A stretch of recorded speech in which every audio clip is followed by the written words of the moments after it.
নাহমাদুহু ওয়া আলা রাসূলিহিল কারীম আম্মা বা'দ ফাবিসমিল্লাহির রহমানির রহিম। সম্মানিত দর্শক শ্রোতা, আমি আপনাদের সকলকে ইসলামী তরিকায় আন্তরিক মোবারকবাদ ও শুভেচ্ছা জানাচ্ছি। আসসালামু আলাইকুম ওয়া রাহমাতুল্লাহি ওয়া বারাকাতুহু। তো দর্শক, এর আগের ভিডিওতে আমরা উজু এবং গোসল, উজুর মধ্যে কী কী ভুল, গোসলের মধ্যে কী কী ভুল, উজুর সুন্নত, ফরজ, ওয়াজিব, মুস্তাহাব আর হায়েজ নেফাসের বিভিন্ন মাসলা মাসাইল দেখেছিলাম। আজকে আমরা ধারাবাহিকভাবে জানবো যে পাক পবিত্র হওয়ার পরে আমরা অবশ্যই নামাজের জন্য প্রস্তুতি গ্রহণ করে থাকি। তো নামাজের আগে আমরা যেটা শুনে নামাজে যাই সেটা হচ্ছে আজান। এই ধ্বনিটা আমরা শুনি, তারপর মসজিদে চলে যাই। তো আজান সম্পর্কে আমরা কিছু মাসলা মাসাইল জানবো, যেগুলো আমাদের না জানলে নয়। সর্বপ্রথম আমরা জেনে নেব যে আজানের ফজিলত সম্পর্কে। তো নবী করিম সাল্লাল্লাহু আলাইহি ওয়াসাল্লাম আজান সম্পর্কে বলেন যে যেই ব্যক্তি 7 বছর লাগাতার আজান দিবে, আল্লাহ সুবহানাহু ওয়া তাআলা তাকে কিয়ামতের ময়দানে জান্নাতের সুসংবাদ দিবেন। তো অন্য রাওয়ায়াতে নবী করিম সাল্লাল্লাহু আলাইহি ওয়াসাল্লাম বলেন যে আজান দেনওয়ালা ব্যক্তির গর্দান কিয়ামতের ময়দানে অনেক উঁচু হবে, অনেক লম্বা হবে। তো মুফাসসিরিন কেরামগণ এখানে বলেন যে গর্দান লম্বা হবে, উঁচু হবে বলতে তাকে উঁচু স্থানে বসানো হবে, যেহেতু দূর দূরান্ত থেকে তাকে দেখা যাবে এবং তাকে উচ্চ মর্যাদা আল্লাহ সুবহানাহু ওয়া তাআলা দান করবেন। এটাই নবী করিম সাল্লাল্লাহু আলাইহি ওয়াসাল্লামের বোঝানোর উদ্দেশ্য ছিল। তো দর্শক, এখন প্রশ্ন হচ্ছে যে সমস্ত মুয়াজ্জিনরা আজান দিয়ে থাকে তারা এই সমস্ত ফজিলত পেতে পারে। তো আমরা যারা আজান দিই না, যারা শ্রোতা আছি, তারা কিভাবে এই ফজিলতটা পাবো? তো এটা পাওয়ার জন্য আমাদের যা করতে হবে সেটা হচ্ছে মুয়াজ্জিন যেটি বলে, মুয়াজ্জিন যা বলে তার সাথে সাথে আমরাও তা বলবো, আজানের কালিমাতগুলো আমরা বলবো। নবী করিম সাল্লাল্লাহু আলাইহি ওয়াসাল্লাম সাহাবায়ে কেরামরা যখন এই প্রশ্ন করলেন, তখন নবী করিম সাল্লাল্লাহু আলাইহি ওয়াসাল্লাম বললেন, ইয়া রাসূলুল্লাহ, তো সমস্ত মানুষ তো আজান দেওয়ার জন্য বিদিশা হয়ে যাবে, এমনকি আজানে দেওয়ার জন্য মারপিটও লেগে যেতে পারে। তো যারা আজান দেয় না তারা এই ফজিলতটা পাবে কিভাবে? তখন নবী করিম সাল্লাল্লাহু আলাইহি ওয়াসাল্লাম বললেন যে মুয়াজ্জিন যে সমস্ত কালিমাতগুলো বলবে তোমরাও তার সাথে সাথে যদি ওই কালিমাগুলো বলো, তোমরাও ওই সওয়াবের, ওই মর্যাদার অধিকারী হতে পারবে। এখন আসেন, আজান দেওয়ার কালিমাগুলো মুয়াজ্জিন যখন বলে তখন আমরা কিভাবে বলবো? তো আচ্ছা, এর আগে আমরা জেনে নিই আজান দেওয়ার নিয়ম কি, তরিকা কি। আজান দেওয়ার জন্য সর্বপ্রথম কি করা প্রয়োজন, কি জিনিস লক্ষ্য করা দরকার। 1 নম্বর, আজান দেওয়ার জন্য উজু অবস্থা থাকতে হবে, কিন্তু জবাব দেওয়ার জন্য উজু হতে হবে, যেরকম কোনো রাওয়ায়াত আমি পাইনি, জানা নেই। আজান যে ব্যক্তি দিবে সে উজু করে নেবে, উজু ছাড়া আজান দেওয়া মাকরুহ, এবং উঁচু স্থানে দাঁড়িয়ে আজান দিবে। উঁচু স্থানে দাঁড়িয়ে আজান দিবে এবং কানের ভিতরে আঙুল দিয়ে শাহাদাত আঙুল ঢেলে তারপরে আজান দিবে। আজান কানের ভিতরে আঙুল দিবে, এভাবে শাহাদাত আঙুল এইভাবে দিবে, দিয়ে তারপরে এই বৃদ্ধা আঙ্গুল, যেটা বুড়ো আঙ্গুল বলি আমরা, এটাকে কানে পিঠে এমনি ধরে নেবে, মোটামুটি কানটা এইভাবে ধরবে, ধরে শাহাদাত আঙ্গুল দিয়ে চেপে ধরবে, আর বাকি এই 3 আঙ্গুলগুলা এখানে এইভাবে রাখবে, এইভাবে রাখবে। আপনারা দর্শক শ্রোতা লক্ষ্য করতে পারবেন, এইভাবে যদি আঙুল দেয় তাহলে বাহিরের কোনো নয়েজ শব্দ আমাদের কানে আসবে না। এর দ্বারা আজানটা পুরোপুরি গলা ছেড়ে বের হয়ে যাবে। তো বলতে চেয়েছিলাম যে তারপরে কানের ভিতরে আঙুল দিতে হবে এবং উঁচু স্থানে দাঁড়িয়ে আজান দিতে হবে, উচ্চ আওয়াজে, উচ্চ স্বরে আজান দিতে হবে। তো এখন বর্তমান সময়ে যে মাইকের সিস্টেম চলে আসছে, সে তো উঁচু আওয়াজে আজান দেওয়ার, মানে শক্তি খাটিয়ে আজান দেওয়ার প্রয়োজন বোধ করে না। সাহাবায়ে কেরামদের জন্য এটা প্রয়োজন বোধ করেছিল এই জন্য যে দূর দূরান্তে আওয়াজ পৌঁছানোর জন্য। তো সুন্নতগুলো এখনো জারি আছে, এখনো সুন্নত মোতাবেক আজান দিতে হবে। এরপরে যেটি করতে হবে সেটি হচ্ছে কিবলার দিকে ফিরে আজান দিতে হবে। যে ব্যক্তি আজান দিবে সে কিবলার দিকে ফিরে থাকবে, এবং আজান দেওয়ার পর মুয়াজ্জিন আজান দেওয়ার পরে সে মসজিদ থেকে বের হবে না, এটা সুন্নতের খেলাফ। নামাজ কালাম শেষ করার পর সে মসজিদ থেকে বের হবে। এমনিভাবে আজান দেওয়ার সময় হাইয়া আলাস সালাহ, হাইয়া আলাস সালাহ যখন বলবে তখন ডান দিকে চেহারা ফিরাবে, হাইয়া আলাল ফালাহ যখন বলবে তখন বাম দিকে চেহারা ফিরাবে। মুয়াজ্জিন একামত যখন দিবে তখন কদ কামাতিস সালাহ এই শব্দটি একামতের মধ্যে বাড়াবে, এবং ফজরে আজান যখন দিবে তখন আসসালাতু খায়রুম মিনান নাওম, আসসালাতু খায়রুম মিনান নাওম এই শব্দটা 2 বার দোহরাবে, 2 বার বলবে। এখন আসেন, যারা জবাব দিবে আজানের জবাব যারা দিবে তারা কিভাবে জবাব দিবে?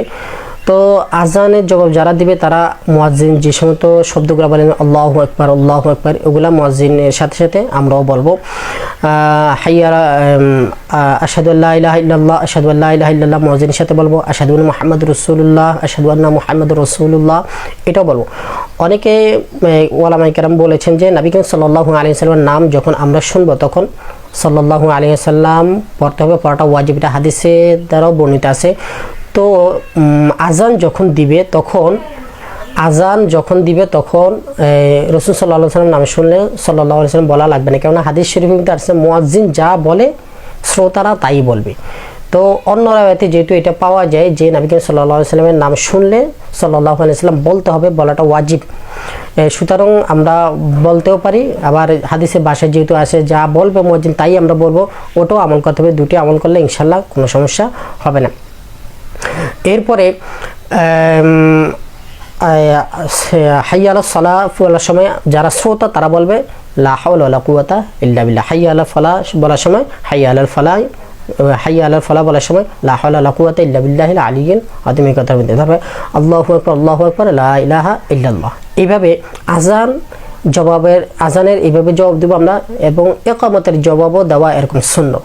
আজানের জবাব যেরকম দেওয়া সুন্নত, ইকামতের জবাব দেওয়া সুন্নত। এখানে আরেকটি কথা বলে নেই, জুমার জন্য যে আজানটা দেওয়া হয় খুতবার আগে যে আজানটা দেওয়া হয় ওই আজানে কোনো জবাব নাই, ওই আজান খুতবার ভিতরে শামিল, এই জন্য ওই আজানের জবাব নেই। অনেক আমাদের ইমাম সাহেবগণ, খতিব সাহেবগণ দেখা যায় যে খুতবার আগে যে আজানটা দেওয়া হয় ওই আজানটার জবাব ওনারা দেয় যে মাইকে বা সাউন্ড বক্সে স্পষ্ট শোনা যায়, কিন্তু এটা সুন্নতের খেলাফ, কারণ এটা জোহরের নামাজ হচ্ছে 4 রাকাত, কিন্তু আমরা জুমার সময় পড়ি 2 রাকাত। বাকি 2 রাকাত গেল কোথায়? বাকি 2 রাকাত গেছে খুতবার মধ্যে। তো খুতবা এবং আজান দুটোটা একই, খুতবা এবং আজান দুটোটা একই।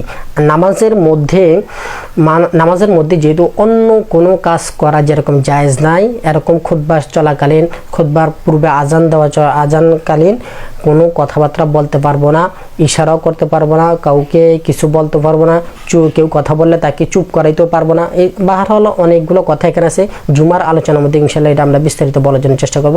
এখন আমরা জেনে নিই যে জুমার খুতবার যখন আজান হবে ওই আজানে কোনো জবাব নাই। ওটা যদি নবী করিম সাল্লাল্লাহু আলাইহি ওয়াসাল্লাম নাম আসে তাহলে মনে মনে সাল্লাল্লাহু আলাইহি ওয়াসাল্লাম বলতে পারি। এরপর আসেন, যখন মুয়াজ্জিন কদ কামাতিস সালাহ বলবে একামতের মধ্যে, তখন ওখানে আমরা আকামাহুল্লাহ আদামাহা এই শব্দটি বলতে পারি জবাবের দেওয়ার সময়। এবং মুয়াজ্জিন যখন আসসালাতু খায়রুম মিনান নাওম ফজর আজানের মধ্যে বলবেন তখন সাদাকতা ওয়া বারারতা এই শব্দটি আমরা বাড়িয়ে বলবো। এটা যারা শুনবে তাদের জন্য এটা করণীয়। এখন দর্শক, তারপরে আমরা জেনে নিই যে যখন জামাতের সাথে নামাজ পড়ি, মুয়াজ্জিন যখন আজান দেয় ইমাম সাহেবের পিছনে যখন নামাজ পড়ি তখন আমাদের একামত আজান একজনই দিয়ে ওটা হয়ে যায়। যখন আমরা ইনফরাদি একা নামাজ পড়ব তখন আমরা আজান এবং একামতের মাসালা তখন আমাদের কি হবে, এটা দর্শক জেনে নিই যে এই মাসালাটা এখন যেটা বলতেছি সামনে যে কথাগুলা এগুলা শুধু পুরুষদের জন্য খাস। মা বোনদের ক্ষেত্রে নামাজ পড়ার ক্ষেত্রে আজান এবং একামতের কোনো মাসলা নাই। ওনারা যদি ফজিলত অবলম্বন করতে চায় তাহলে অনেক ওলামায়ে কেরাম বলেছেন মুয়াজ্জিন যখন আজান দিবে তখন তাদের মুয়াজ্জিনের আজানের সাথে সাথে শব্দগুলো বলতে পারে, এর দ্বারা তারাও ফজিলত পেতে পারে। তো এটা শুধু পুরুষদের জন্য যে মাসালাগুলো এখন বলতেছি সেটি হচ্ছে, আপনি যখন একা নামাজ পড়বেন তখনও এই মাসালাগুলো ফলো করবেন, যখন কয়েকজন মিলে জামাত করবেন তখন এই মাসালাগুলো ফলো করবেন, যখন বাড়ি মানে মোট কথা মসজিদের ভিতরে ছাড়া আপনি অন্য যে কোনো জায়গায় বাজারে, বাড়িতে, ঘরে, যে কোনো জায়গায় নামাজ পড়ার ইচ্ছা পোষণ করবেন বা কাজা নামাজ পড়ার ইচ্ছা পোষণ করবেন তখন এই সমস্ত জিনিসগুলো আপনার আমার ফলো করতে হবে। হ্যাঁ, মসজিদের মধ্যে যখন আমি একা নামাজ পড়বো তখনও আমার আজান এবং একামতের প্রয়োজন হবে না, আমি একা নামাজ পড়ে শুধু নামাজটা পড়ে কাজা নামাজগুলো পড়ে চলে আসতে পারবো।